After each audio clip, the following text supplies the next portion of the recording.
Hello, students. Have you ever wondered, when you breathe out carbon dioxide, where does it really go? Does it just disappear into thin air, or is it part of something much bigger? The truth is, every breath you exhale, every leaf that falls, every flame that burns is connected through one incredible loop of life, the carbon cycle. The carbon cycle is nature's way of recycling carbon, removing it from the air, using it in living organisms, and returning it back. It's like Earth's very own balancing act that keeps life running smoothly. Without it, life as we know it would simply collapse. Now let's begin with the most magical step, photosynthesis. Green plants, our producers, take carbon dioxide from the atmosphere and fix it into food. With the help of sunlight and chlorophyll, they turn it into carbohydrates like glucose and starch. Say this with me: 6 molecules of carbon dioxide plus 6 molecules of water, in the presence of sunlight, give us 1 molecule of glucose and 6 molecules of oxygen. Isn't it extraordinary that such a simple equation feeds the entire planet? This is the very first step where carbon enters the living world. Once carbon is captured in glucose, it doesn't just stay in plants, it travels. How? Through food chains. When a rabbit munches on grass, it is literally eating sunlight stored as carbon in sugars. When a tiger hunts the rabbit, that carbon moves again, now powering the muscles of a predator. Every bite of food you take, rice, bread, vegetables, is carbon from the air that has been packaged into energy by plants. Isn't it amazing to think that the carbon in your own body was once floating in the atmosphere as invisible carbon dioxide? But plants don't just fix carbon, and animals don't just consume it, they also release it back. This happens through respiration. Whether it's a tiny bacterium, a leaf on a tree, or you running on the playground, all living organisms respire.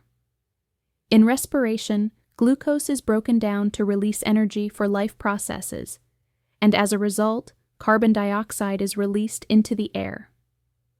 So, the same carbon atom that once helped a leaf make food may now be leaving your lungs as you exhale.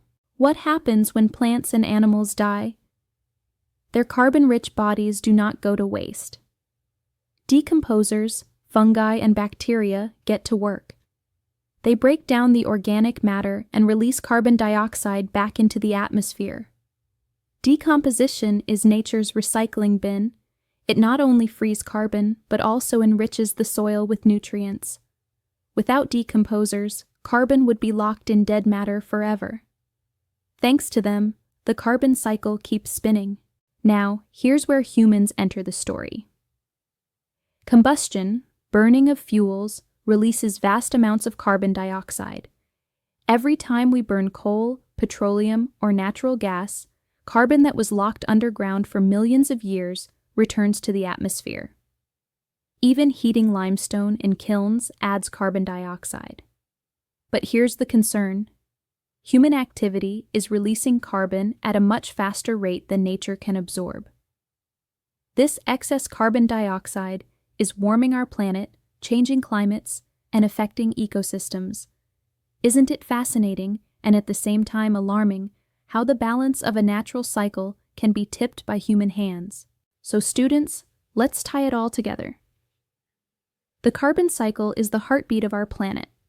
Photosynthesis locks carbon into food, food chains pass it along, respiration and decay return it, and combustion speeds it up. It is this constant recycling that maintains life on Earth. Every morsel of food you eat, every breath you take, every tree you see, they are all parts of this one great cycle. I hope today's session showed you just how connected we are to the invisible gas we exhale and the green leaves we see around us. Biology is not just about cells and equations, it's the story of life itself. Remember, with every breath, you are part of Earth's magnificent carbon cycle. Until next time, keep observing the wonders of the living world.